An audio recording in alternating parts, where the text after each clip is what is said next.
Most of us see our world today kind of like that, right? That's the world we grew up in, and that's the world as we know it today. And it just is, right? We know all about it because that's what happened in our lifetimes, right? But in reality, that's not how we got here, right? How we got here started about 800 years ago, 1285. This was the view of the world, state of the art, right? This is an Arabic map. What's the center of the map? Jerusalem, right? Jerusalem. What direction does the map orientate? To Mecca, of course, which is in the east, right? So to the east is Mecca. So the brown smear going down here is actually the Mediterranean Ocean, right? This is Europe, this is Russia, Black and Bosphorus Seas, China, the Red Sea, the Nile, and Africa that they knew had some kind of big river, but they didn't know where it started or ended, so they just made a notation. But the most important part of this map for us is where's the ocean? Around the outside. It's all around the outside. Notice it's not flat or square. They knew it was a round Earth, okay? But all they knew about the water was along the coast, because that's as far as they would venture, very seldom going out of sight of land. And if they did, they were in trouble because they didn't know what to do. Okay? So everything we knew in 1285 about the world and the ocean was that, just the margin. Okay?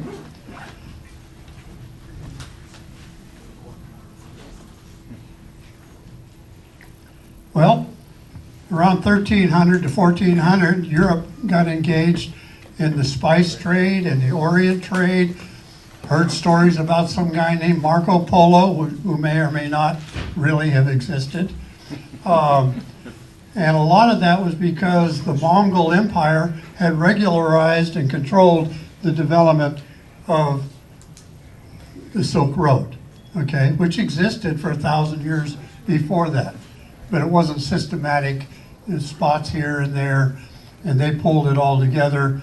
But prior to that, for almost 1,000 years, maritime travel from China through India and Arabia also had been bringing spices and goods from the Orient, okay? All of that trickled into Europe and was of high value. Just, I mean, this was rare commodities. So how did we get them? What did we have to exchange for all of these items?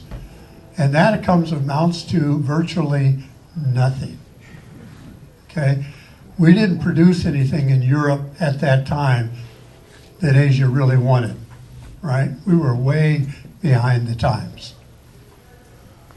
In fact, the only thing that they would sell the spices for and the other technology, silks, porcelain technologies, 4 main spices: nutmeg, cloves, cinnamon, and pepper, used for preservatives, more importantly, aphrodisiacs, nutritional value, medical cures for cancer and lung disease and intestinal problems. That's what the spices were primarily for. Oh, and flavoring, ultimately. But that was the medicinal bag that you carried around. Also prestige, because those who could afford spices had to be wealthy. If you weren't wealthy, you couldn't afford it. One of the problems with that is to regulate trade in China, they went to a silver standard because we didn't have anything they wanted, so they would only take silver or gold for exchange.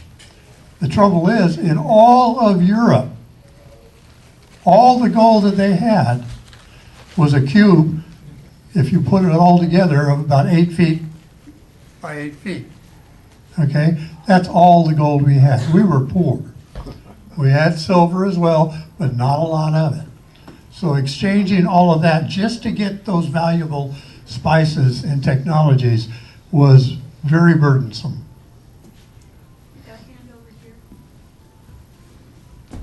Yes? I was just wondering, I'm not doubting you, I was just wondering, how do we know that it was 8 cubic feet of gold? How do you figure that out? Because Ray Ashley said so. How dare you ask?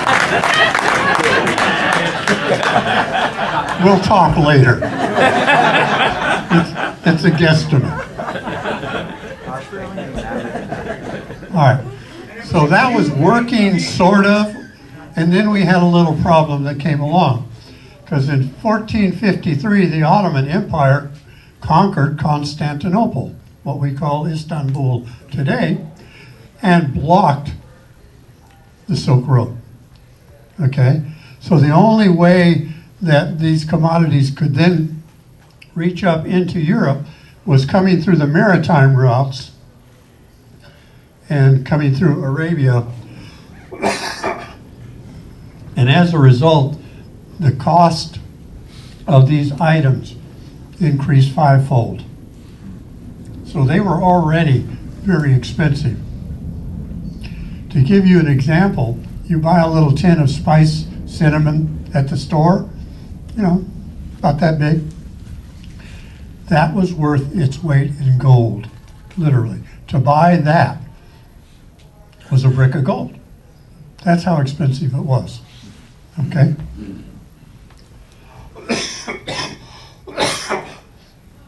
So to get access to these spices and commodities, Europe was kind of blocked and had to figure out another way. And some people would argue, myself included, that that was actually the foundation for the motivation of maritime expansion and invention. Ships went from 15 to 20 feet with a lateen sail out of the Nile. Sailing evolved around 5,000 years ago on the Nile, spread to the Mediterranean, small ships. All of a sudden you need ships to go longer distances, carry larger cargoes, and defend themselves while they're doing it, and have the propulsion to do it. So the lateen sail was then combined with the Nordic square sail to add greater propulsion and additional mass. And that was the evolution of things you see over here, like our San Salvador we'll see later in today. That's how that came about, okay? Was the need to begin to go further afield in order to get the things that people wanted.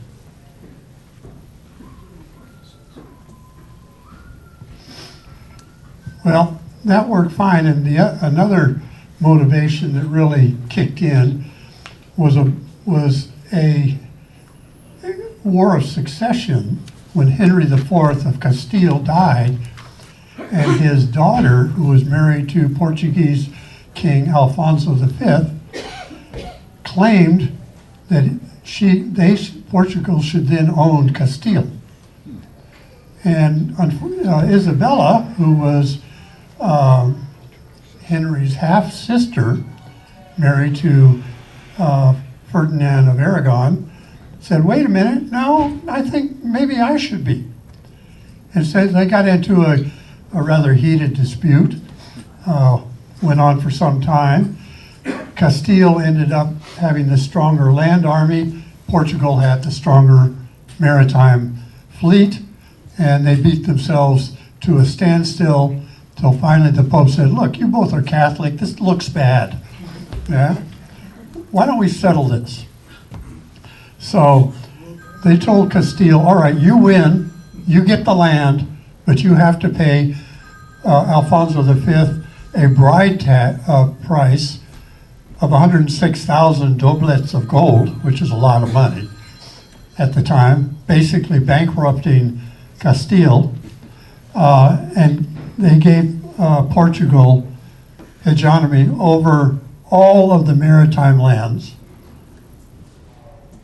under the Treaty of Alcasovas, 1479.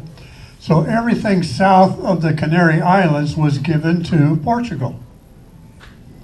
Everything north of the Canary Islands was given to Castile. And that was the foundation and basis of, what do we call it today? Colonialism.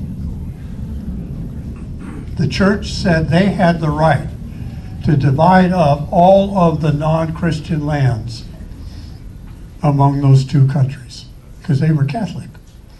Okay?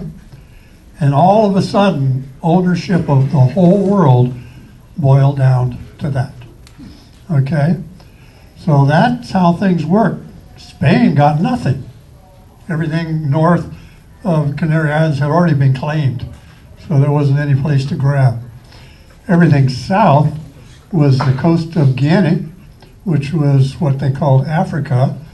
Portugal came down the coast, created trading posts, raiding posts, alliances, founded gold mines, which further made them richer, collected slaves, ivory, and other goods and trades, and continued to explore down the coast till 1490. They reached the Cape of Good Hope. What happened in 1492? Well, we'll talk about that. The Spanish had to go somewhere.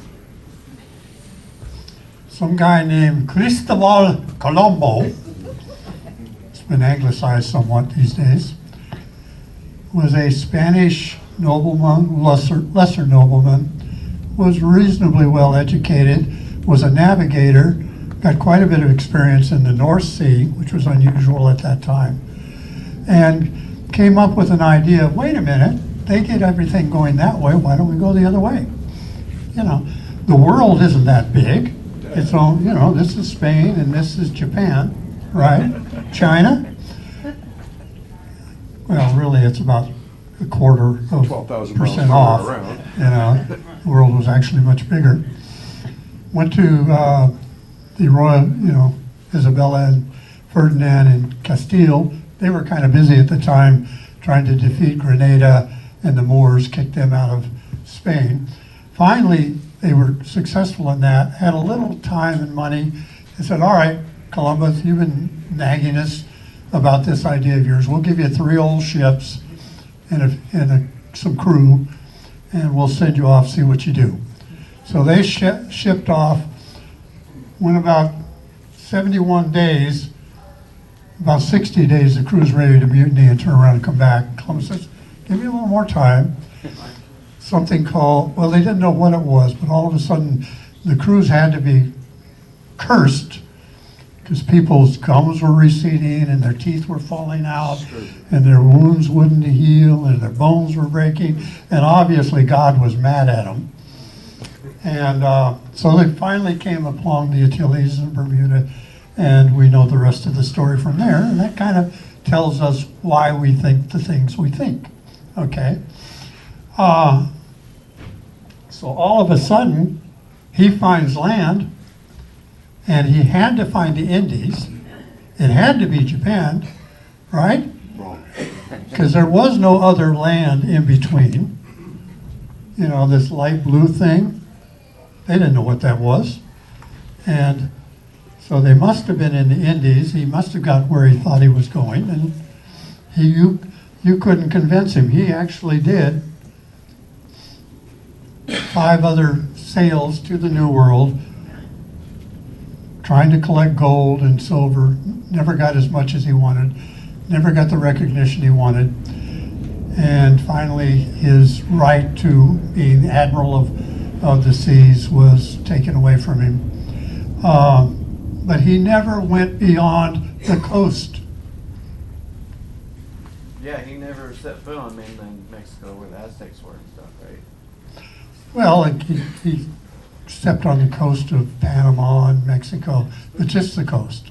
He never went beyond that. We'll talk more about that. So he never admitted that he hadn't gone to Asia, to the Indies. Where did he think he was? Like, Japan. He thought he was in Japan. Well, one of the problems is the Treaty of Alsakovas said you can't go south of Canary Island. Well, he's down here. So Portugal goes back to the Pope and says, look, they're cheating. They're wrong. And we want this straightened out. So they renegotiated the treaty where they drew a new line. Instead of north and south, they drew east and west. The Treaty of Tordesillas, 1494, drew the line 340 leagues west of the Canary Islands. Okay?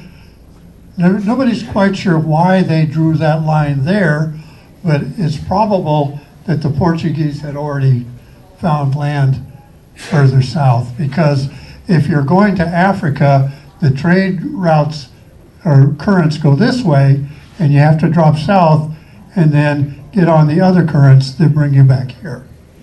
Okay? And the Portuguese were doing a lot of Africa trade. That's why, of course, Brazil speaks what? Portuguese. And everyone speaks Spanish. Okay? So the Treaty of Tordesillas came into effect, allowing Spain to go west of that line. After 1490 or so, Vasco da Gama continued up through the African coast, establishing colonies across the Arabic Sea, the Indian Sea, into Southeast Asia. How could a few ships going into an area that had been established by mariners for over 1,000 years successfully do that? They all know about gunpowder, but compressing it into a round barrel with a ball or something in it changed everything. And they were able to fight off all of these superior sized forces, establish trading posts and colonies all through India and over here to where they finally got to the Spice Islands of Malacca around 1510. Okay? Where they then tried to establish a permanent fort.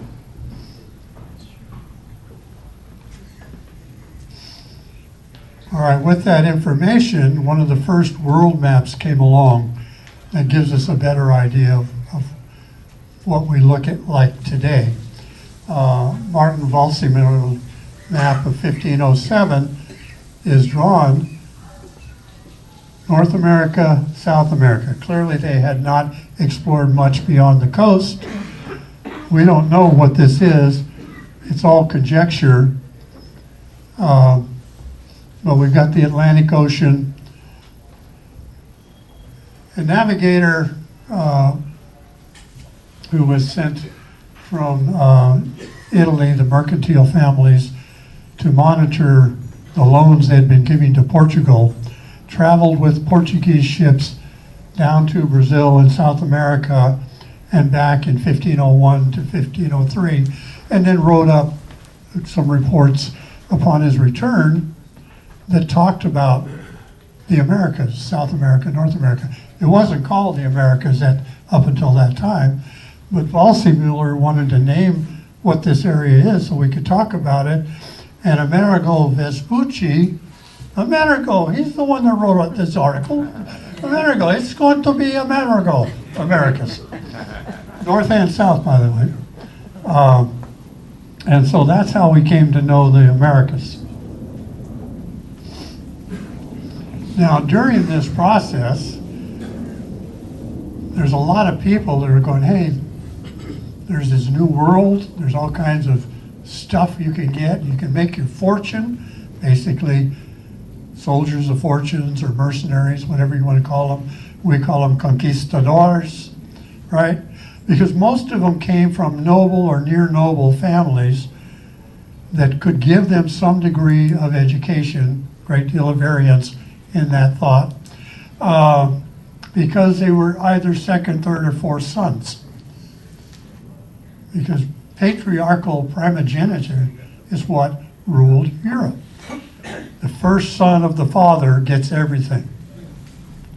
Second rule is any other sons have to be gotten rid of, otherwise they're going to poison the first one. Reality. So you give them a bit of an education, you give them trade, you tool them out with what they need, and you get them out of the house. You send them on their way, okay?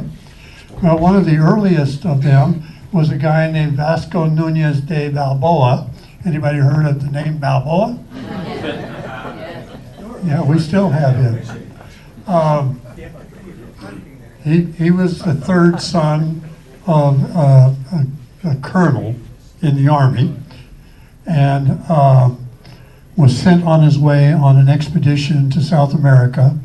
They mapped the northern part of South America, raided a number of villages, stole a bunch of gold and silver, went back to Havana where he bought himself a little pig farm, was well set up. Trouble is, he was a terrible gambler and loved to gamble. So within a short time, a period, he had lost all his money. There was an arrest warrant out. They seized his ranch and he had to get out of town. Well, there was a ship going south by Martin Fernando de Enciso, who was going to resupply and rescue a couple colonies established in the Gulf of Uraba, that divided South America from Panama. He stowed away in a barrel with his dog, got out a few days and then popped up. And the captain, Enciso, was really angry and was going to strand him on the first land they came to. But he was knowledgeable about the region. He had been there before, very charismatic, and so the crew said, "No, let's keep him around." So he got down there. They got to one of the villages over in Colombia area that was failing. The Indians had killed almost everyone with poison arrows and darts. And the person in charge was a guy named Pizarro. You ever heard of Pizarro? He was just a lowly soldier, an illegitimate son that had been sent off. And so they rescued Pizarro and the few people that were left, went over to Panama area and established the first town on the mainland in the New World. Okay? Well, the governor, Ojeda, had gone back to Cuba because he was wounded with a poison arrow. Narcisa was trying to establish a colony, but was further up the coast and fighting his way through the jungles, gotten sick, gotten wounded, and was nowhere around. So Balboa and his friends took over the town. He became joint mayor. Enciso, the captain of the ship, who was supposed to be mayor, they said, "No, you're an autocrat. We don't like you." So they kicked him out, and he went back to Cuba. So the governor finally came down to take over the town, and they said, "No, we're not going to let you land." Put him in a small boat with his officers, sent him off with no food or supplies, and were never heard of again. Okay, so due to complaints about the treatment of Balboa and taking over these colonies, the king sent a rather stern, more powerful governor to take over. Pedro de Arias came down here, took over the governorship of the area, and they were going to try Balboa for mutiny, but the king was getting gold and silver from Balboa, and so he said, "No, don't do it, just let him continue what he's doing." So finally, one of the natives who was being raided, Balboa and his henchmen, said, "Why do you keep bothering us? We're very poor, we have very little gold and silver. Why don't you go after these guys on the other ocean that have a lot more gold and silver than we do?" What other ocean? So he gathers up about 1,000 natives and troops, hikes over the peninsula of Panama, comes over the crest, and what do you see? A whole new ocean that had never been recognized prior to that. So he trumps into the sea, puts the flag of Spain on it. It says, "I claim these waters and all the lands adjoining for the King of Spain." And for that, he was named the first governor of Panama. Well, that worked for a while, but Pedro de Arias didn't like him being that successful. Finally sent Francisco Pizarro and a few of his troops to go arrest him. And Balboa goes, "Wait a minute, the king's a friend of mine, send me to Spain, we'll sort this out." So Pedro de Arias says, "No, I've got a better idea. We'll try you here." 4 days later, he was executed along with his cohorts, and that was the end of Balboa. Except we have Balboa Park. Balboa Hospital, Balboa this, Balboa this and that, yes. All right. Yes. Did Balboa ever make it here? No. He died in Panama. All right, I gotta hurry up. So we've heard a guy named Magellan, right? Okay, Magellan's what, a Spanish navigator? No. Magellan is Portuguese. And Magellan started his career as a navigator that went around Africa to the Spice Islands and was involved in the battles trying to establish colonies in the Spice Islands. Was wounded and ended up with a limp, but ended up with a lot of booty, gold and land and slaves, and became semi-rich, and so was there for quite some time, and then finally returned to Portugal, but he wasn't a very high noble person, and evidently he was rather cranky, and the king didn't really take to him very well, so he never got another commission. So then he wandered off to Morocco and did some fighting without the permission of the king. That also put him in bad stead. And he never got another commission and couldn't move forward in Portugal. So finally, he got disgusted and he defected to Spain. All of a sudden, Spain has, number one, a new ocean, and number two is this guy from Portugal that says he knows about all of this. He also had a native slave with him, Enrique, that we'll talk about in a minute. And so the king of Spain says, "Okay, we're going to fit you out with 5 ships and 270 crew, and we're going to send you around, and you're going to establish a colony in the Spice Islands." Okay? Well, they didn't recognize at the time that the Pacific Ocean was how big? Really big. 1/3 of the entire Earth's surface. They didn't know that. 8,000 miles. Huh? 8,000 miles. 8,000 miles? Wow.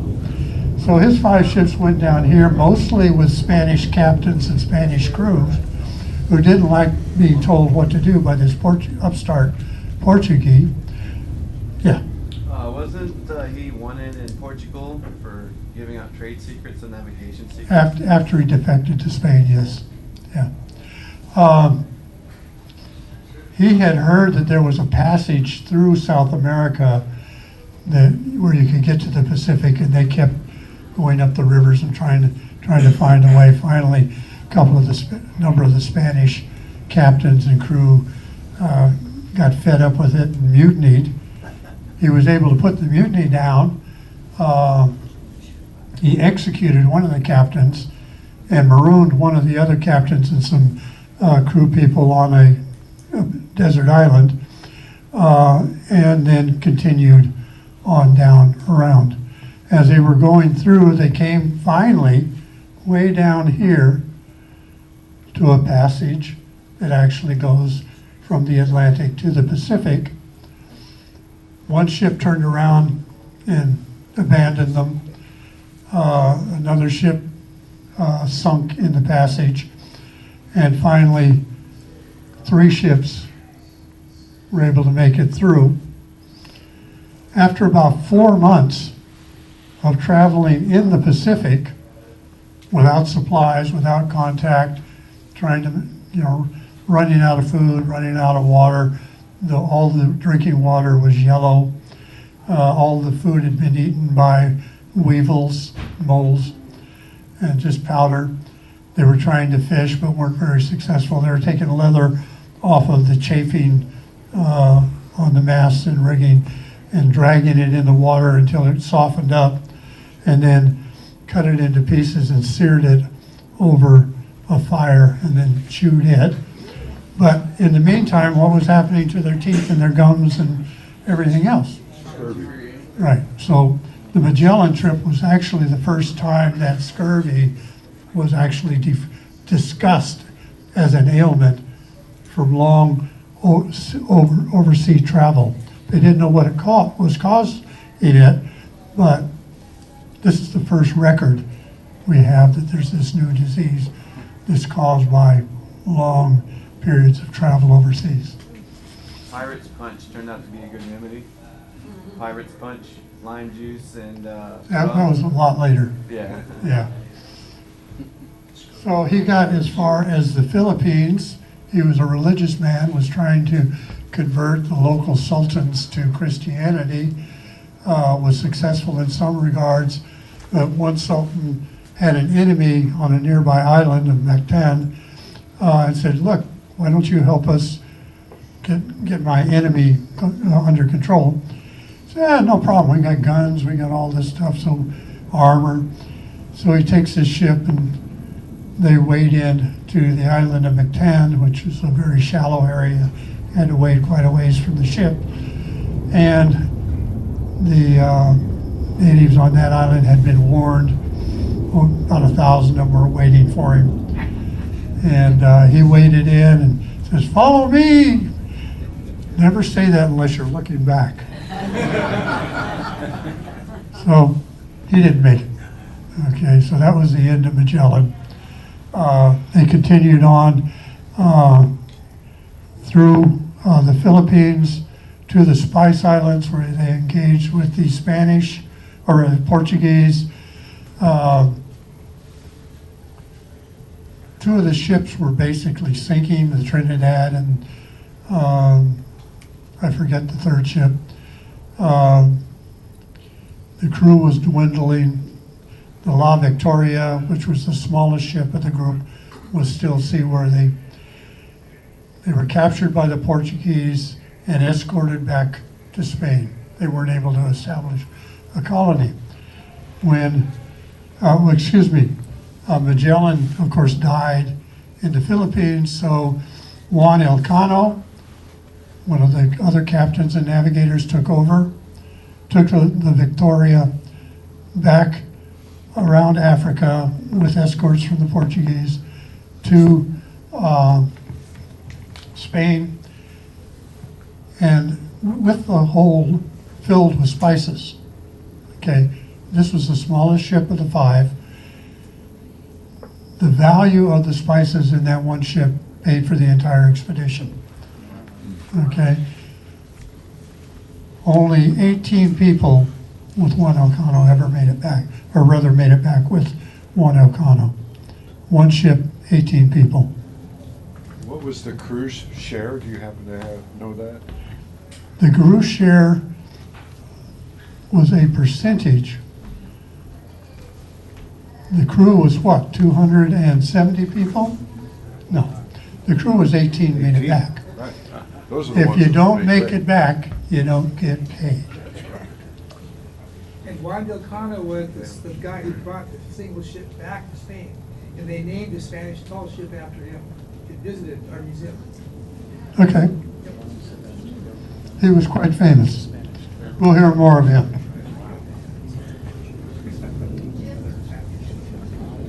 Okay, I've got to get done with this, so what? I was just wondering, why is Magellan the one that's considered of certain navigators below which died in Philippines? It's Armada.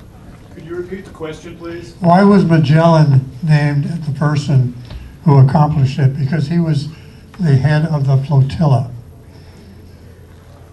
He's the one that the contract was made with to do it. Elkanah was a lesser captain. He'd also headed east, and when he died in the Philippines, he had actually gone further than a circumnavigation in his life. That's right. He was the On a first previous voyage, he'd person gone farther east. to fully circumnavigate. But he did it on 2 voyages. Yes. Yeah. Was one Spanish or Portuguese? Was one Spanish or Portuguese himself? Juan was Spanish. Okay.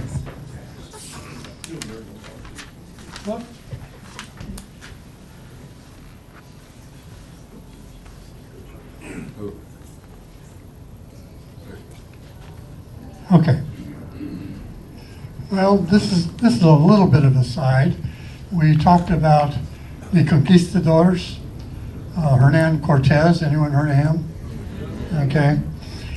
He was another soldier of fortune. Was from a noble family. Came to Cuba. Became the alcalde mayor of a town there. Married the governor's daughter. Was doing pretty well, but was kind of greedy. So he proposed to the governor doing an expedition to Mexico. You asked if anyone went beyond the border, and Cortez wanted to go into Mexico. He got everything all set up, the ship's ready to go, and the governor began to think, well, wait a minute, if he gets rich, where am I on all this? So he canceled the orders, the permission for Cortez to go. Cortez said, well, So in the middle of the night, he snuck off with some of the ships, gathered some other people along the way, and went to, I think near where Veracruz is now. Well, the governor got mad and said, wait a minute, you're a pirate, you took off without my permission. And so he sent Panfilo de Narvaez with other ships to bring Cortez back. Well, when Cortez got to the land, he knew he was wrong, and he knew that people may change their minds, so he burned all his ships. I guess you're committed, huh?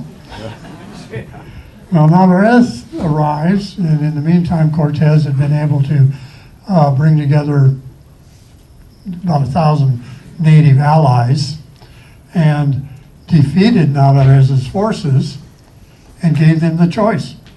You can either go back to Cuba or you can join us and share in the riches. So a lot of them joined him, including a guy named Juan Rodriguez. We'll talk more about Juan Rodriguez in our next talk. And they went on to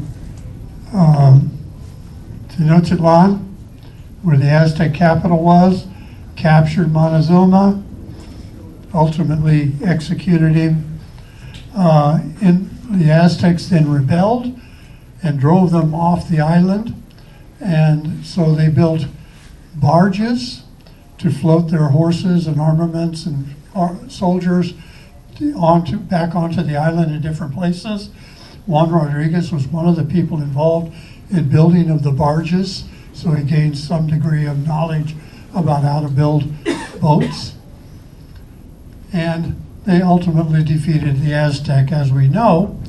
One of the things, and the reason I'm talking about this, is that Mexico is an extremely rich country for silver. Lots and lots of silver mines, which the Aztec also had been exploiting. Okay? So Cortez, by the way, second cousin once removed from a guy named Pizarro. And we'll talk more about them. And all of a sudden now, like Portugal, they have new riches coming in from the mines. Pizarro, who was the mayor of Panama City for some time as a reward from Pedro Aviles,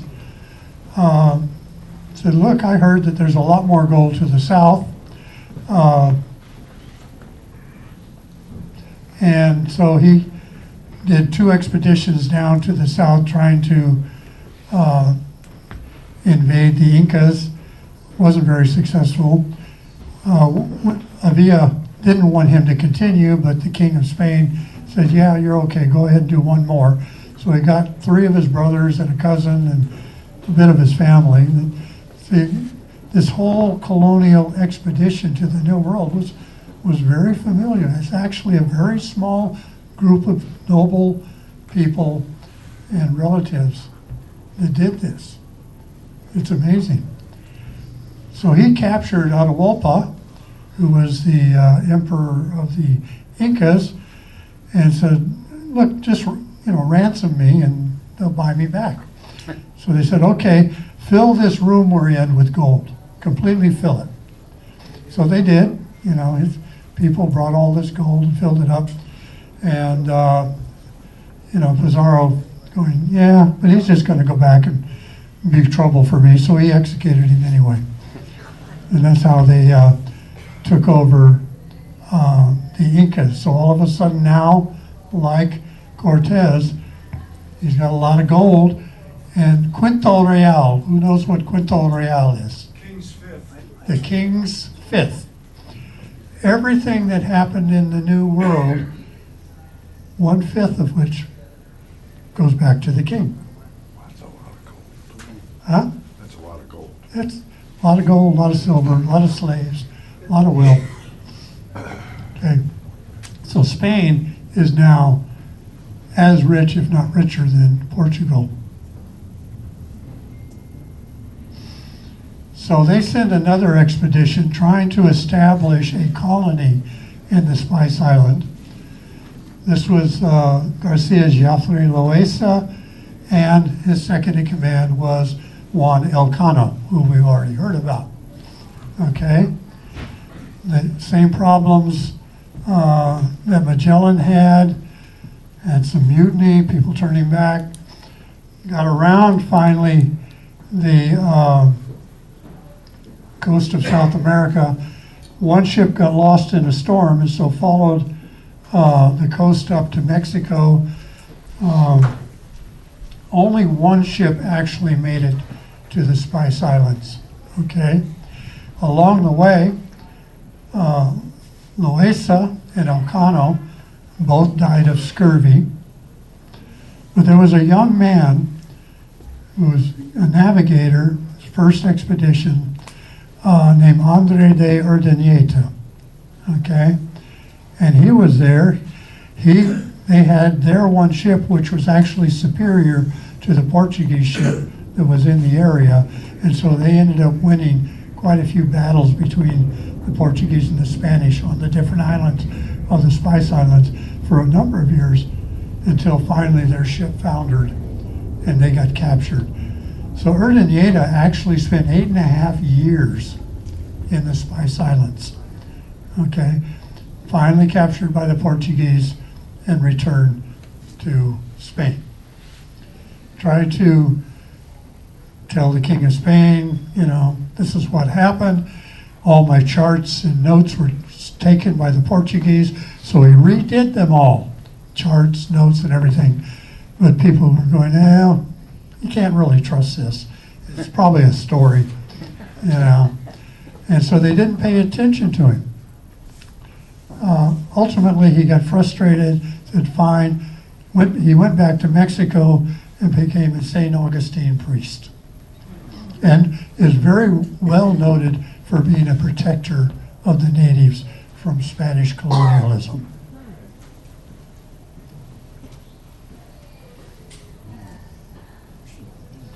Well, the one ship that went back up the coast ultimately got a communication with Hernan Cortez. Cortez was also interested in getting the gold and wealth of the East Indies, and said, well, I'm going to send my cousin, they had lots of cousins, Salvador, with 3 ships to go and try and rescue. I'm getting the hook. So anyway, they wandered around. They did find Urdaneta, but they couldn't rescue him. There's a possibility that they actually foundered on Hawaii. There's old Hawaiian stories of that. But that was the first ship from the New World that traveled into East Asia.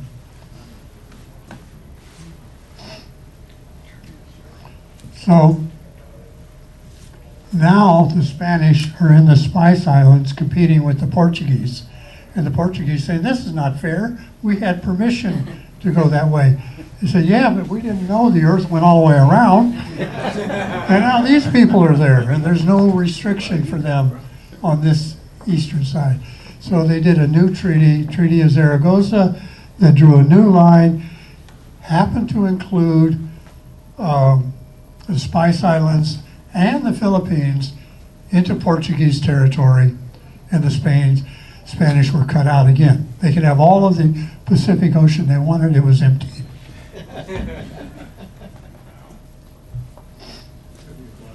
Okay, California coast.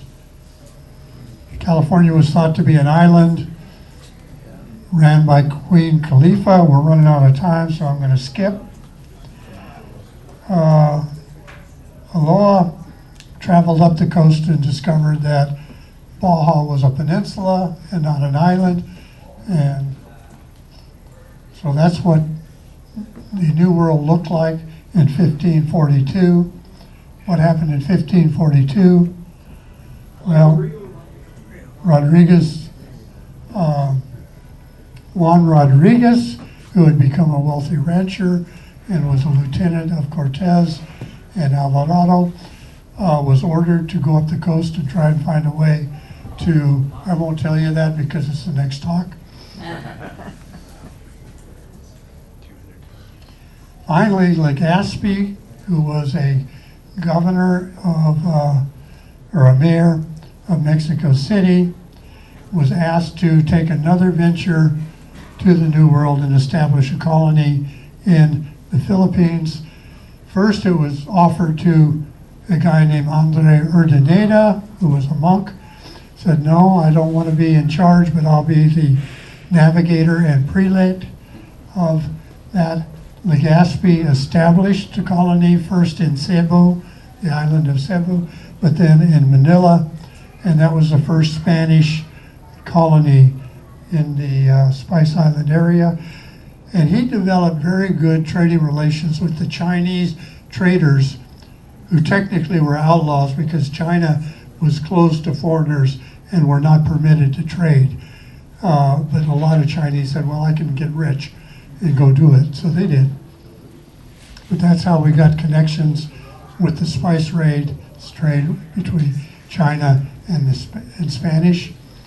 Urdaneta was there for about a year and a half, 2 years, and finally requested permission to go home. But given all of his experience, he's going, wait a minute, I'm not going to go back the way everyone has failed, trying to get back to the New World. I'm going to go north. And he went as far north, almost to Japan, 36 parallel, picked up the easterlies, made it to around Monterey, came down the coast to Acapulco, and is given the fame of establishing Urdaneta's route, which became the Manila Galleon route. Okay, technically one of his captains defected, got there earlier, but they basically wouldn't listen to him because he had defected, and they gave the credit to Urdaneta. The Manila Galleon route now established a way to get to Mexico, from Mexico to the Spice Islands, from the Spice Islands back to the west coast of North America and down to Acapulco, from Acapulco, the Veracruz, back to Spain, and Spain became one of the wealthiest countries in the world over the next 250 years because of this relationship. So is the world as we know it based on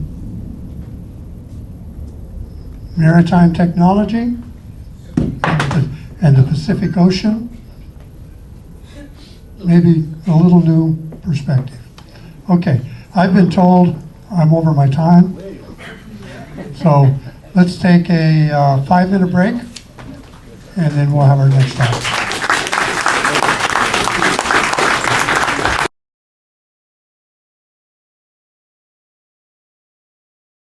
I wanted to make a quick announcement. Thank you all. We have sold out of those manuals that we had. If there's anybody that's interested in another one, we might be able to make a second printing, but just let me know, and we'll see what that is. Second thing is, you probably see on the website, there's a tremendous amount of resources. One of them is something called a Docent Tour Speaking Points. This is a compilation of basically everything you need to know. And so that we use this a lot when we do tours. There you go. So the last thing is, I have made a book, and some of our docents already had these, that is a open source. In other words, send me an email, I'll send you the PDF files, you can print your own out. And what this has is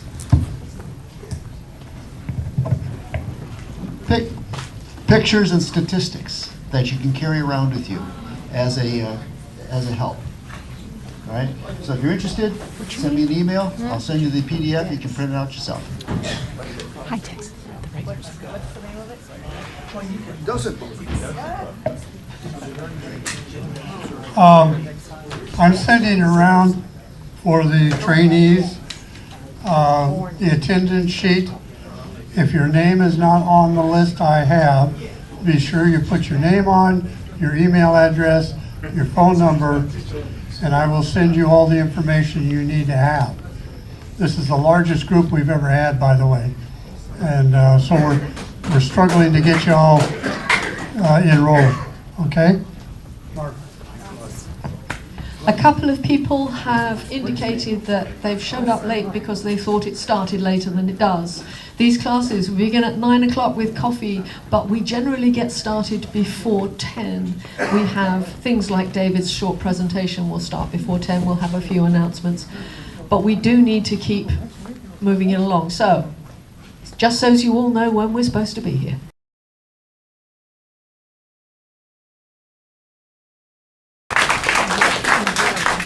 So this morning I'm going to talk about San Salvador a little bit, but I want to bring into, it's not just the ship. We understand the San Salvador is a ship, and it did a specific thing in a certain amount of time.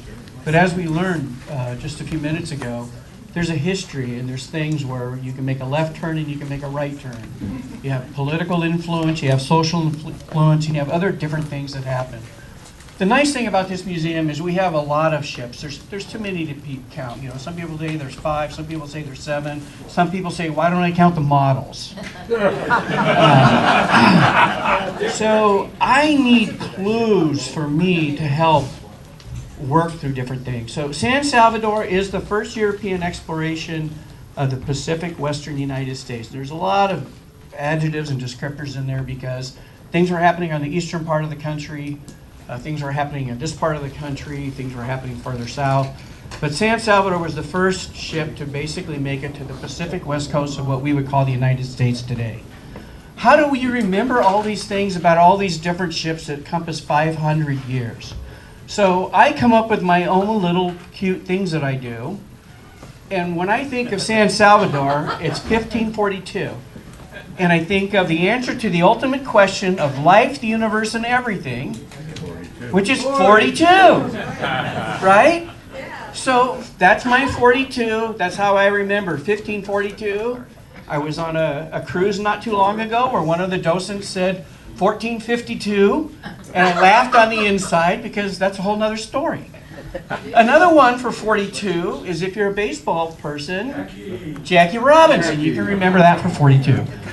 I don't do baseball as much as my wife does, and I always thought this was great. The answer to the ultimate question, life, universe, and everything is 42. So that is just one of the things I do, and for us it's 1542. I gotta tell you, I heard Al Soren tell, yes, how do you remember? In 1492, Columbus sailed the blue.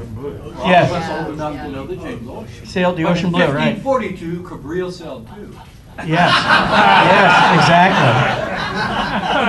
That one works. Now, if you're Portuguese, the 1492 means something different to you.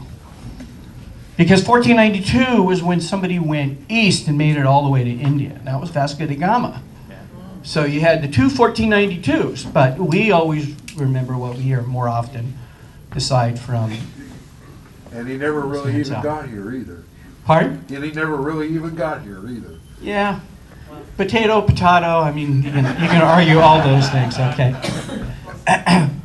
So the political situation of 1542, we just learned in the Age of Discovery, European and Ottoman empires, they're exploring, expanding, because spices are worth as much as gold. And the Portuguese are in India, and they're in the Western Pacific since 1492, and they're moving east. And there's the international arms race that's going on. So because there's money, and there's kingdoms, and there's people in power, that means there's technology races. The technology races have to do with weapons. We learned about guns on ship, cannons. And we're going to learn about ships. The ships themselves, the technology changed. Magellan and Elcano did their circumnavigation for Spain. The King of Spain was willing to support conquistadors in their exploration, in and from the Americas to obtain local wealth, and still trying to get to the West Indies because we want the spice money. The King of Spain is also moving into a new place where he's had 50 years of these stinking conquistadors causing trouble all the time in political situations that he just doesn't really want to have to deal with. So there's a situation called encomienda, which is feudalism, where the conquistadors would help the local people and then basically enslave the local people and use them one way, this way, one way or that, whatever's their best idea at the time, and is considered a type of slavery. And the King of Spain is saying, I've got a little bit more than that. I want to go away from that as long as I can still get the money, right? So in New Spain, the president over the area was the Viceroy Antonio de Mendoza in Mexico City. And he's looking for Cibola. And you guys know Cibola, right? The 7 cities of gold. Las Vegas. We don't hear about this much anymore. Yeah, Las Vegas now, right? So Mendoza has this way of how I'm going to get the money. And his way of getting the money is he's going to do the inland route, and he sends Coronado.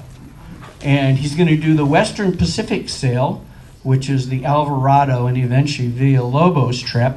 And then he's going to do the North sail, hoping there's a shortcut because the coast is just going to make this quick left turn, and the Pacific's not very big, probably smaller than the Atlantic, and we can just kind of curl around the coast and go get our money. And then the other part is the conquistadors and the governors were landowners with considerable wealth and influence. Hey, the king knows about them. And local power because they have their plantations. They get to run and control and set up everything they want in their area. And as long as they're not doing things too bad, people leave them alone because there's money. Money has happened. So in the conquistadors, here's a quote, and you guys can see this quote downstairs here at the museum, right outside the Explorer stuff, about right below where he's at. And Bernal Diaz de Castillo, it says, in the service of God, His Majesty, and to give light to those who sat in darkness, and also to acquire the wealth which most men covet. And this is what he wrote in his history, The Conquest of New Spain, in 1568, and this is a good way of looking at how the conquistadors thought. This was the mentality they had at the time. So the Spanish conquistadors, we learned, were soldiers. They're also very famous in their military matters and statesman issues because they came from noble families. It's sort of like a college education. They know how to do the right thing at the right time, or they know how to be effective with whatever crowd or group of people they're in. Some of them were quite brutal. And Cabrillo was not one. It was one of the brutalists.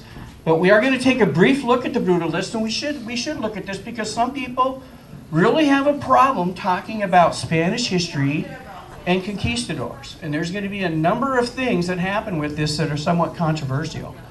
And I think if we can just say, hey, yes, these guys were this is what happened, and then these things changed and they moved on. So I don't want to hide these. I don't want to spend a lot of time on them, but at the same time, I think for many years we kind of just have looked over them to get onto the really fun stuff of let's go to Balboa, let's go to Cabrillo National Monument, let's go to all these places that have great names, but there is a history related to them that for some people is still they're offended by. And other people have no reason to be offended but just are.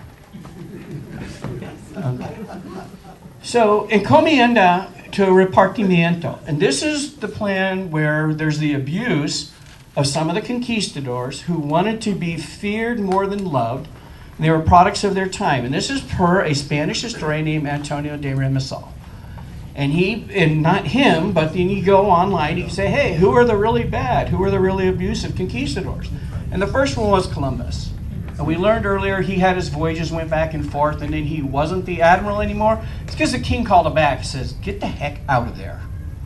And he called him back and he put him in a lesser role and got him out of the way because he had such a bad reputation as he dealt with the indigenous people. Now, I didn't mean he didn't do good stuff in the beginning. It didn't mean some of his things weren't right. It just mean eventually things weren't really good and what he was doing was not politically correct for the day, and they moved him back. Which means that it was really bad, right?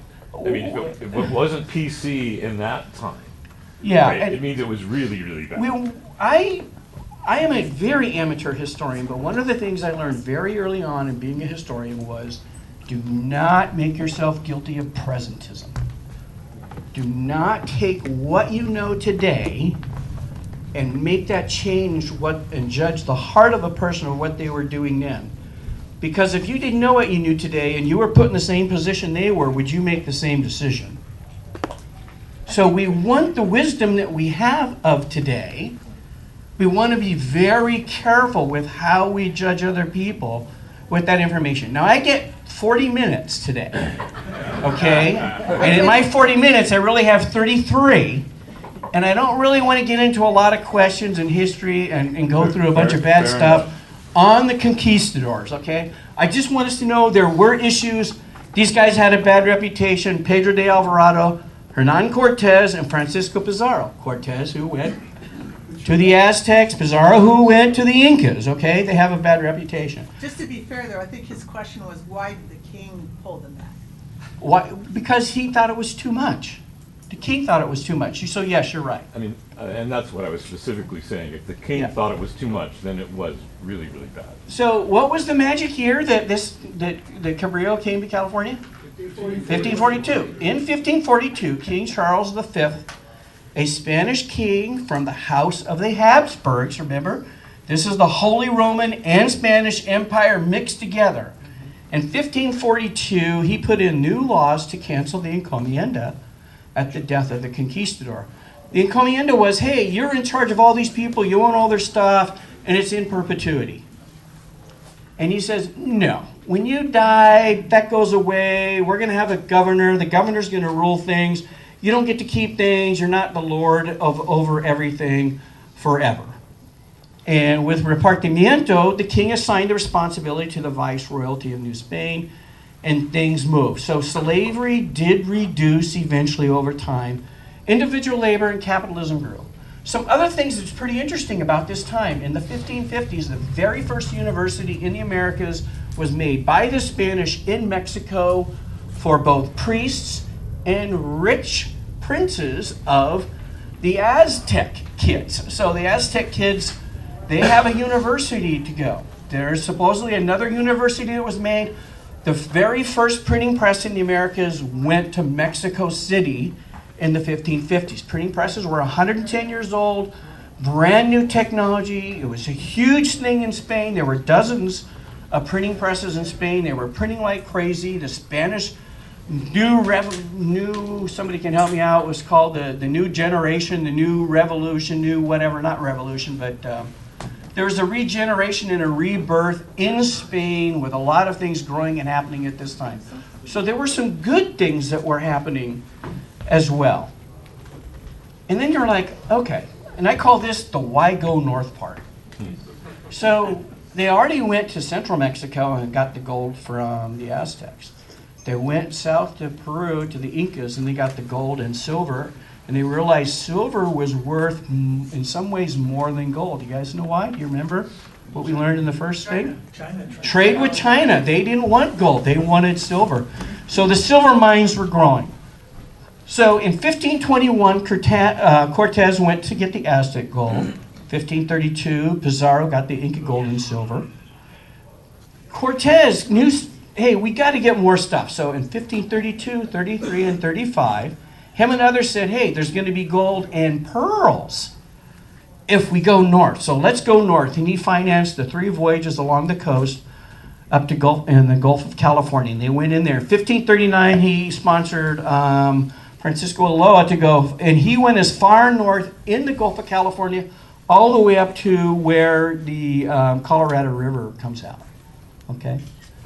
In 1540 and to 42, 1540 to 42, 2 years before, Coronado goes inland up the Colorado River, finds the Grand Canyon, probably said, whoa, right? And then he works his way up through the panhandles of Oklahoma and Texas and all the way into Kansas. We kind of don't always remember this. Yes? What kind of vessel was he using on the rivers? I think he was walking. Oh, okay. Yeah, I think he left the ships in the Gulf of California and he just became a land conquistador. And went all the way up. And I remember a guy talking to me once that they had references to conquistadors in Kansas, 20 years ago, and I laughed. I thought, you guys have had a little bit too much bourbon with your steak. And then I'm doing the research for this, I'm going, oh yeah, I think I did it. And then I found out that he actually made it all the way up. Do you know they discovered a cannon just recently? It's a small bronze cannon from his expedition. I would not be surprised. I hadn't heard that, but it's fun to hear these things as we dig them up. So here's an example of a chart in 1541. This would have been the type of chart, or the chart that Cabrillo would have had when he left to go north. And so you'll see when this chart is not complete, and if we look, we can see that where Baja is, it stops on the coast. It goes only so far and it stops. They've got it mapped to the inside. You're able to see the Gulf of California and the Colorado River coming in. The Colorado River is assumed to be bigger than it is. You can see it's kind of like a lake point up there. And this is what Cabrillo had in his day. Okay. So why did Cabrillo actually even go? Juan Rodriguez. The name Cabrillo was added years later.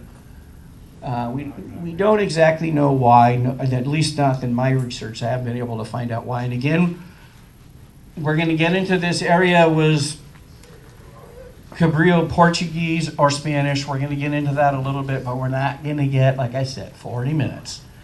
We're not going to get in and play a long time with that. And I had an event that we'll talk about in a few minutes with a Portuguese historian this month at the Whaling Festival with new information about his Portuguese history. So things are happening all the time. So Cabrillo, at 10 to 12 years old, maybe 15 years old, he was experienced in New Spain. He came as a crossbowman as a kid. We would say a kid. In those days, he would have been considered a man. And he was a crossbowman in the army that was going to come take out Cortez, that lost. And Cortez said, hey, if you join me, you can join me. And he said, okay, I'm 12 years old. I'm not going home. I'm going to hang out with you. And he joined and served under Cortez. He was a conquistador in New Spain and Guatemala. He was a plantation owner in Guatemala. He was a shipbuilder. His shipyard built 6 or 7 vessels. He was a businessman. He was very wealthy. He was like almost like a Elon Musk of his day. Just because you want to have a name, not that he's the richest guy, but he was one of the wealthiest guys in the Americas. Yes? Quick question, what timbers did they use? What timbers did they use? The brown, round wood kind. Okay. The forests in Guatemala were quite a bit different than anything up here. I know what the one out here is made out of. And Bob gave me the best advice ever. A lot of Douglas fir. And then there's ash, oak, and cedar. And if you could say Douglas fir, ash, oak, and cedar for San Salvador, you are like way safe. We can talk more about that when we visit the ship. Yeah, but what he made it with down there, I actually don't remember. but it was the round brown wood kind. That's the one I used. Okay. Cabrillo was a respected and effective leader. He didn't have a bad reputation. He had good political connections, which happens. And he owned San Salvador. And he actually sailed San Salvador the year before down to Peru to make money to pay for the shippity bill. Hey, I'm going to go get some gold, do some trading, get some stuff, bring it back and sell it, and help support my business. Cabrillo was, I'm going to go back. I'm going to go back a little bit. There you go. Cabrillo, not only was he respected, but he was not a troublemaker. And sometimes not being a troublemaker is one of the best advantages that you can have. The other one is he wasn't politically connected to a lot of other families and people, so he was also expendable. So there's an opportunity where a guy who's good enough in reputation, but not too good of a reputation, and in some ways, somewhat, I think, this is Ed, I think he was somewhat expendable. If things went wrong, which they often did, we just saw all these voyages where 270 guys left and 18 made it back. It's generally not going to be on the promo brochure. So Cabrillo was unique in that he had been in the Americas basically his whole adult life. He knew how to make things work. He'd been all over Mexico, Guatemala. He'd seen the Atlantic. He'd seen the Pacific. He'd made trips back to Spain and came back to the Americas, to New Spain. So Cabrillo, is he from Spain or Portugal? And the answer is yes. And I have only been a docent for a couple years, but I am very strongly committed to the idea of just saying, yes, he's from the Iberian Peninsula. And the first section here I made in bold on purpose. Cabrillo's birth heritage is one of the most controversial points of discussions about him, about San Salvador, about anything related to Juan Rodriguez Cabrillo. It is a big deal. And his name went by Juan Rodriguez. He spelt it in a Spanish format. Well, that's because even if he was Portuguese, you have to renounce your citizenship to go sail for a new country. You have to take on the new citizenship. So if anybody follows the America's Cup, every time there's an America's Cup, everybody changes their country, their nationality, so they can sail for that country. It is the same thing. And I'm not saying he did this, but it would not be uncommon for somebody who did that to have a home base in that new country in a town or in a city. So we know he's from either Spain or Portugal, and he represented Spain from his youth, from his very first trip to New Spain as a crossbowman. He did it in the name of Spain. Yes. Pardon? You are going to tell him he's really Spanish. We don't know that. Yes, we do. No, see, this is where I'm going with this, guys. We know where she's going with this whole thing, and I'm going to just tangent over here, even though I hate doing this. The tangent is, in 2020, a Canadian historian found a document from a Spanish court that said he was a native, and I'm going to put, it's coming up on here, in Palma de Miserguilo, now Palma del Rio near Cordoba. And it said that he was a native in that document. He said he said a native of that he place. said he was a native in that court proceeding. Under oath. Under oath. Now, this is the danger we get into, because I got a lot more boat stuff I want to talk about, right? I want to talk about Spitfire. I'm getting to Spitfire. That's where we're going. Take it offline. So I'm just going to say, guys, you're going to find placards around the museum saying he was guaranteed double your money back. He was born in Spain. The Portuguese are not saying that. And like I said, on January 10th at the annual Whale Watch Festival at Cabrillo National Monument, I went as a docent for the museum, and And a Portuguese historian said there's more information about where he came from, and cabrillo means little goat and all this other stuff, and it's a Portuguese phrase, blah, blah, blah. So I'm saying the safest, easiest way to not have this 15-minute discussion that you are going to lose half the time probably is to say he's from the Iberian Peninsula. And I just go down that road. So, the Pacific, that little bitty blue wet thing. If you guys ever watch Muppet Treasure Island, big blue wet thing, probably one of the best pirate movies ever. Okay? Here's some stats of the Pacific Ocean. The Pacific Ocean was grossly underestimated for over 100 years. All of the 15th century, 16th century, it was grossly underestimated. People thought it was a little thing, not going to be so big.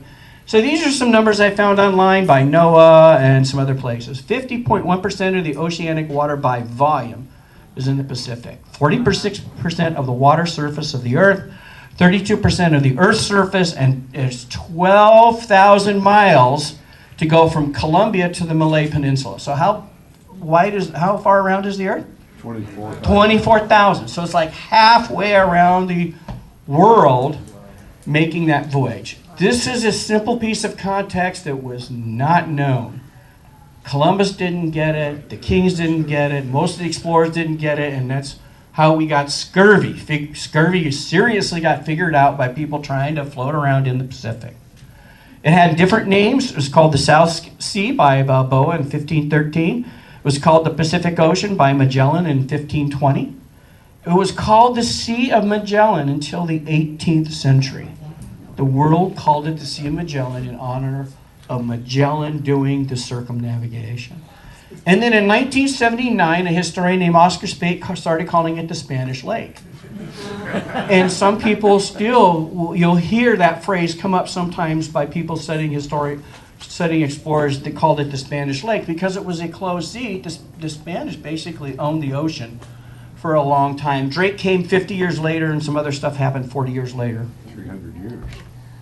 All right. 300 years they ran the Pacific. Yeah, until the 1800s. So the Spanish galleon route ran until like 1815 or something. 1516, 1815.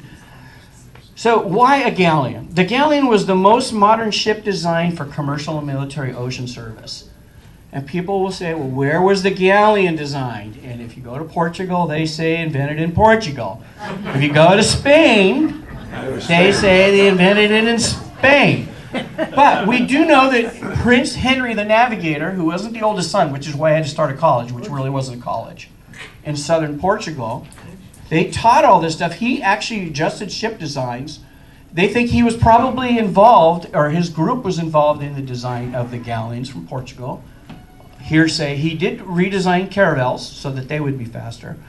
But the galleon was just big enough, just strong enough, just fast enough, and it could sail a little bit better than a carrack going in light air. And this is one of the things I learned from Dr. Ray Ashley here at the museum in one of the speeches and discussions that he gave, that the galleon was actually a really great ship for the Pacific in terms of dealing with light air on our coast. Now, when you get out in the middle and you're going long distance, maybe not so much. I would probably pick a sailing hydrofoil today if I was going across the Pacific. Something to get you like 30 knots, 20 knots. And it was also large enough to exhibit the power in the name of the crown. They had guns. And this is the part I like to spin off to, and this is the part I like to talk about, and it's Botafogo, St. John the Baptist. So Botafogo is Spitfire. This is the largest galleon in the world. This is the superpower ship, and it was made in Portugal. It was operated from 1535 to 1550. It's about 1,000 tons. It carried about 5 times the capacity of San Salvador. She had 5 decks and is reported on more than 2 or 3 occasions, to have 366 guns. Okay, so this is the technology change. Yes. What size of guns are we talking about? I don't know. Big. There's data on that. I didn't get into the size of the guns, I'm just trying to give you an idea that's way bigger than what you're imagining to see what's happening in the world for technology and ships. How big was the crew? I don't know. I don't know. I mean, to operate through. You can probably look it up online. St. John the Baptist ship, galleon, and Botafogo means Spitfire. So we all think World War II fighter from the Brits, but it's not. So this is Portuguese. This is a large Portuguese galleon made for war, and it was successful in the capture of Tunis in 1535. So this is just 7 years before San Salvador was sailed. Okay, San Salvador was in construction after this. Things that happen all the time in the sailing world, people know. They know, they talk. Things go back and forth. I'm sure the word was out and about St. John the Baptist ship, how big it was and how they actually took it down into the Ottoman Empire, went against Tunis, and actually won the battle. Okay, so just a little bit of context there. Let me see where I'm at. Oh, good. I'm almost on schedule. Okay, so remember, somebody was going to go north, right? So Coronado was going to go north, the three-pronged approach. Then the other part of the approach was the two fleets, and the two fleets that were going to leave from Port Navidad. You had the westbound Oceanic fleet, which is going to go by Alvarado, Pedro Alvarado, who is governor of Guatemala then. He died going to fight an insurrection, and the natives killed him, you know, part of that bad conquistador vibe. And then Ruy Lopez Villalobos took over, and that became the Villalobos fleet. And he had 6 ships, similar to the 5 that Magellan had, because you need a lot of ships. You said 270, only 18 make it back, right? So he had this big ship. Now, the strange thing, or not so strange thing, we were talking about how people are connected, was that the Viceroy Mendoza sent his cousin Villalobos. And Viceroy Mendoza, when Alvarado died, took over his ships and his fleet, took over everything. That's mine. I'm taking it over. So the Viceroy took over the conquistador stuff. So we see that thing happening. It's political, it's power. I know the king, but we're far enough away from the king I can kind of do what I want, because this is the Americas, so we get to do what we want. Okay, so on the northbound, the coastal voyage, you had Juan Rodriguez Cabrillo of Guatemala. He's got his own shipyard. He builds 3 ships. 3 ships is the same number of ships that Columbus had 50 years ago. So you can see that just like the Spanish, then you've got a small fleet, different ships doing different things. San Salvador, the 75-foot, the flagship, the lead ship. La Victoria, which is a frigate, 60 feet for cargo. And then San Miguel, a 30-foot tender sailboat that had the option of throwing on 12 pairs of oars for shallow water work, which was incredibly important. When Cabrillo came up the coast, he anchored every night. It wasn't, I'm just going to go out in the sea and go that. But as he worked his way up the coast, and then he would anchor every night, raise anchor, and work his way up. So San Salvador, the ship, is the second of 2 galleons that were built from that Iztapa, Guatemala shipyard. It's now El Salvador. And the shipyard built 6 or 7 ships in 7 years. So this was a brand new shipyard. This was a brand new NASCO. Okay, a brand new shipyard. They're building their stuff. They're doing it independently, but they're going to be bought or controlled by eventually in the service of the king. It was constructed from 1539 to 1540. It was sailed in 1540 down to Peru. It was the preferred ship of Cabrillo, and it was provisioned for the voyage for 2 years. So that was his idea of how long it was going to take to get around. They were starting to get an idea that the Pacific Ocean's big, but the maps of those times show just a nice quick curve to the left, and everybody's in Asia. Okay. So the crew and the passengers, they had about 100 persons on the ship for San Salvador, and about 200 in the fleet. You had the Captain General, Cabrillo, the master pilot, Bartolome Ferrar. Then you had a shipmaster who was in charge of the ship, the procurator, who's the crown representative, the scribe, who supports both the captain and the procurator, the priest. Then you have the surgeon barber, and then you have an officer over the soldiers, and then you have about 30 in sail crew. We wish we had 30 in sail crew when we sail San Salvador. And all the sailors are knowing what we mean. You can do it in 14, but I think she likes 18 more. And I'm bad at sail crew. I'm still learning a lot, but I'm having fun learning it because there were only 2 Spanish galleon replicas in the world. There were 3 till 2 years ago. One sank off of Mexico. But there are only 2 Spanish galleon replicas in the world. You guys probably heard me say the word Spain twice, Spanish, right? So you know where the other one is? Spain, right?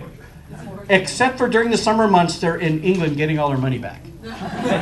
So England is their most popular location. You can go on YouTube and you can look up the Spanish galleon. Andalusia is the name of the galleon. There's also a now in Portugal, a carrack, and some caravels, but that ship spends most of its time as a floating museum where they have young kids come and manage and sail the ship around, but they don't do 4-hour tours like we do. You can't go there and just get on a ship on a Saturday and sail in the Pacific on a Spanish galleon for 4 hours, except at the Maritime Museum of San Diego. This is the only place in the world that you can do that. And it is. And it's good for us to remember that. As a docent, I tell people, look, if you have an extra 4 hours today and you have $85, you will have a once-in-a-lifetime experience sailing on the Pacific in a Spanish galleon replica. And you just are not going to have that kind of an experience pretty much anywhere else in the world. And I think it's a nice way to put things in that type of context. So, San Salvador, the crew, faith, and fear. I think it's good for us to remember that not only for that era, but in the Christian world, in that era, and even still somewhat today, seas and oceans were viewed by Christian sailors as a place of chaos, danger, sea monsters, and a cosmic disorder. It is not something you can control, not something that you can build a bigger fire, not something you can do this or do that. You are subject to the whim of God or gods and how they contain them. So as a Christian sailor, your goal was to survive the mayhem in faith and sometimes in total fear. And that was the reality of that day. And there's incidents of this you can see in the book of Revelation. You can see it talked about in the book of Jude. You can see things like this in the book of Daniel. And you can also see this in the Psalms. Things about the sea, things about sea monsters, things about Leviathan, things about kingdoms rising up out of oceans. And all these things were the reality they had. That was the Google of their day. That was the limited information of their day. Books were just 100 years in. That was the reality that they would carry with them based on their life experience and their understanding of that day. So you will see maps, carts, and things like that of that area. And when they draw on them, there's sea monsters on the maps. Giant fish, sea monsters, things that look like dragons, and all these things coming out of the sea. That was a part of the culture. That was a part of what they had. And the fact that these guys that are making these trips around the world, that basically everybody dies on. They keep saying 270 and 18 came back. 5 ships left, 1 made it around. Pardon? There'd be dragons there. There'd be dragons there. And this was a part of their life. Just last fall, I was on Californian, and on Californian there was an issue with the forward mast and the foremast, and someone said, we can pour an offering to the sea gods for that mast. So sailors today still have their own ways of dealing with things, and that's what sailors do. Because we're people. Sailors are just people on the water. Okay. Last few minutes here. So San Salvador, the food. The meals were ship's biscuit, salted fish, pork, beef, cheese, dried beans, garbanzo beans, peas, rice, olive oil, onions, garlic, wine, and water. If you want to get grossed out on what to see for food, go look at the menu on Surprise. It's probably, I would imagine similar. Technology for carrying food and doing stuff is about the same.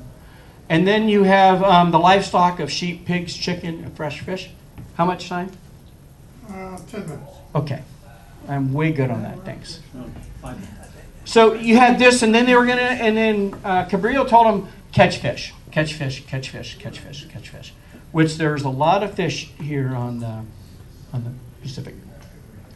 So San Salvador, the weapons. So in 1522, the King of Spain established the reglamento for properly equipping ships that went to Nueva España, to New Spain. And they had to carry, basically they were told to carry 4 bombarderas, which are 4 heavy guns, and then up to 16 versos. And these were the smaller guns. So the bombarderas, we have one that you can see on the deck of San Salvador. We don't really have any good pictures. I couldn't get a good picture, but this is a picture that I stole from one of the museum things. And it shows us firing a verso off the side. And often what they would do is they would take one gun and leave it up on the deck or not, and they would put the rest down at the bottom for ballast. They had to have the gun, but they didn't have to be ready to use it. And they weren't worried about that because, hey, there's nobody else in the Pacific. It's just them. The guns were just to show. You need the versos. So, yeah, we have to have the guns just in case Drake eventually comes along or something like that happens. But at the same time, they didn't want it to get in the way because they have the livestock on the deck and the sailors are sleeping on the deck and all these other things. So the artillery at sea, for you people that like weapons, hey guys over there, talking to you.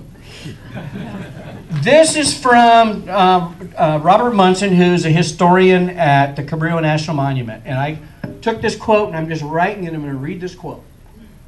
He says, the Spanish and French theory of artillery was to be able to hit accurately at long range, sacrificing weight of metal and rate of fire to achieve this. So bores tended to be small, but with very little windage.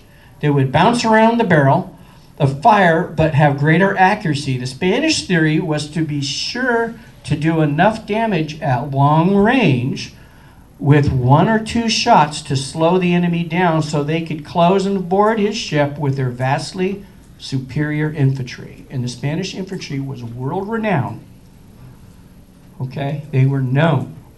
And the class of gun was referred to as a cerbatana, which is supposedly derived from Cerberus, the mythological, oh my gosh, mythology, dog of Hades. Size of bore and weight of the shot and cerbatanas differed widely, but a bombardetta would qualify in that group.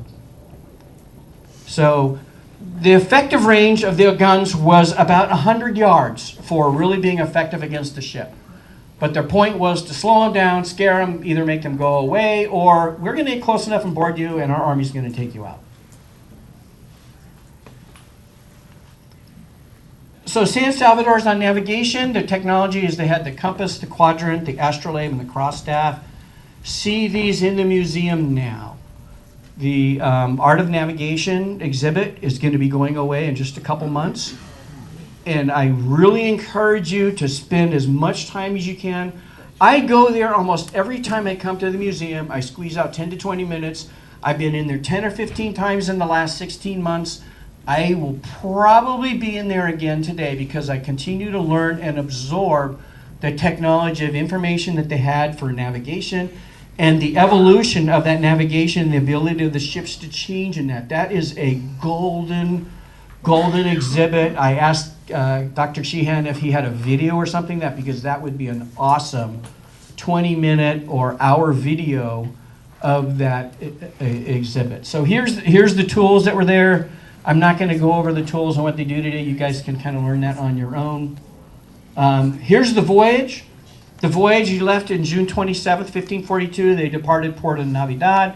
It took a week to get to Cabo San Lucas, and that was across the open ocean. So there was some open ocean time there, even though it seems coastal. And then it took 7 weeks to go up to the Baja West Coast, and that was as far as anybody had gone before. After 8 weeks, that was as far as anybody had gone.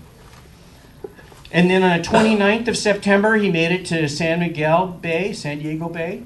So there's one thing left in San Diego that still has San Miguel. Do you guys remember what it is? Mount San Miguel. That's the thing that still has the San Miguel name. Okay. So he was in San Diego. He was here 5, 6, 7 days. And then he took off to Catalina and the Channel Islands, 7th of October.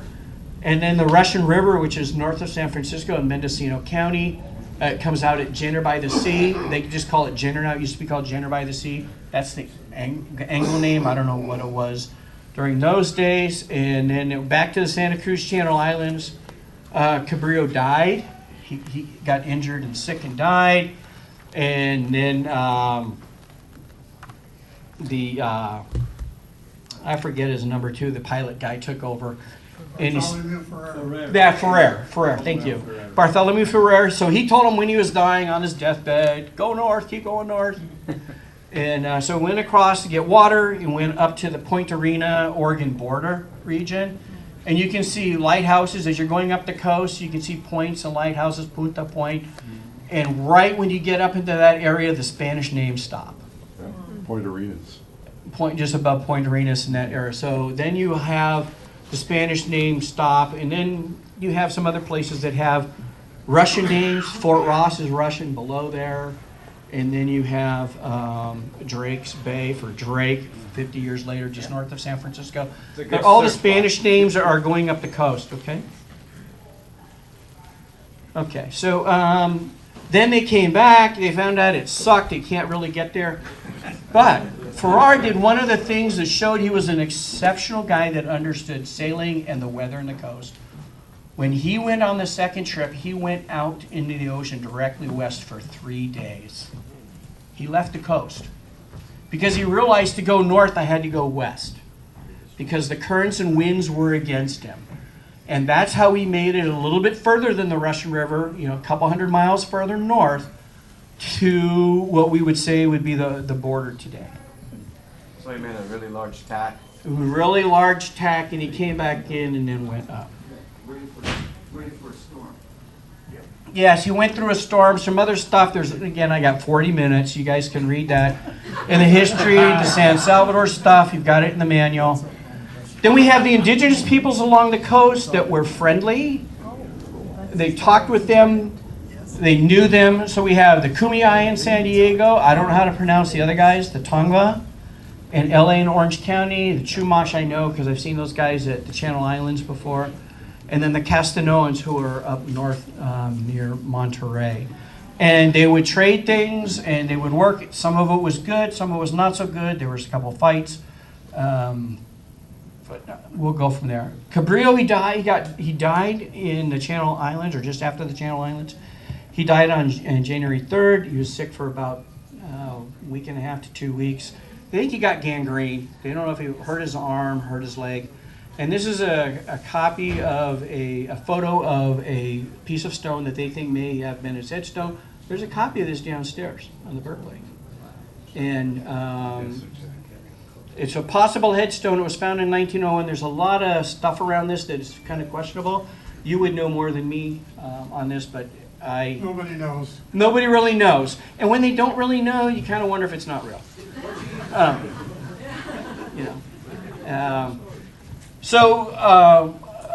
Bartolome Ferrer, he took over the command. He sailed up, went to the border, came back. And then on April 1 in 1543, he made it back to Puerto Navidad. You guys know why it was called Navidad? Real quick, really easy, simple thing. He found the port on Christmas Day and named it Navidad. Okay.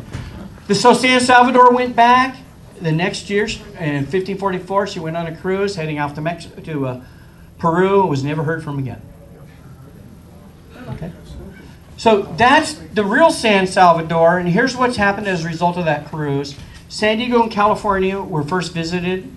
The California name is confirmed and established. He met the coastal indigenous peoples. It was financially considered a failure. No northern route to the East Indies, no wealth. You can't sail to Asia. Andres Urdaneta did process San Salvador's records, as you stated, and he's credited with saying, hey, you can sail north across the Pacific and come back, which set up the Asia trip which was Columbus's original goal. The next exploration didn't happen until 1602 with Vizcaíno, who came back and changed all the names of everything because, hey, he's Spanish, he could do that. And then Cabrillo's name became incredibly popular for the streets. And then this is just a map of the winds, so you can see what happens going across the equator going to the west and then going across the North Pacific back to the east. And then why a replica San Salvador? And I found this quote on one of the videos from Dr. Ray Ashley. And he said, by creating a ship, we create a space for the story to live. And I think that's a good thing for us to remember. If you have a ship, then you have a reason to talk about why it's there. The rest of the stuff I have is about the ship itself, and we're going to go see it when we go on there, so I'm going to call that good.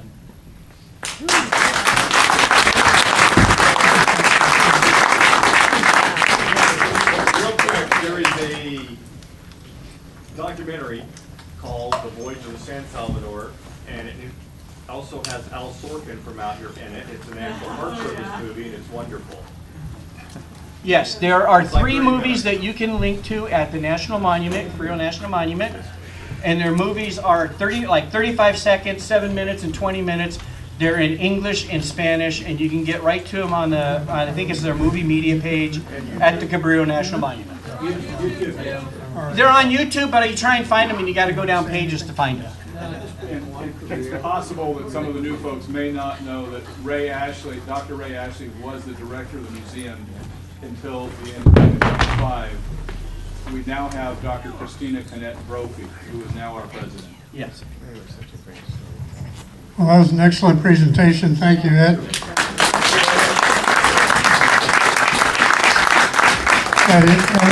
As Ed pointed out, he's just a beginner. It's his first time he's presented this. I think it's pretty damn good.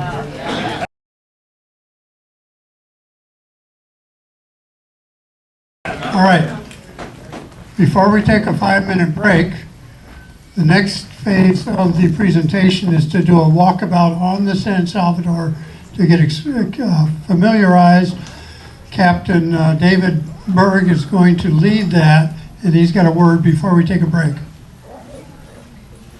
Oh, and for those of you that haven't gotten the packet from Rebecca, they're on the back counter, as is the sign-in sheet. Any trainees who have not signed in, please do so. David. Okay, Mr. Wilson, you're off the hook because I got Mr. Williams in the engine room. For those of you who are new trainees only, meet me down right in front of San Salvador. We're going to divide you into 4 groups for 4 different little talks on the ship, the same kind of things in some cases that you will be talking about when you get there. Please, I need to get this done before 1 o'clock because of parking, so please do not hesitate. Come on down to San Salvador quickly as you can. Thank you.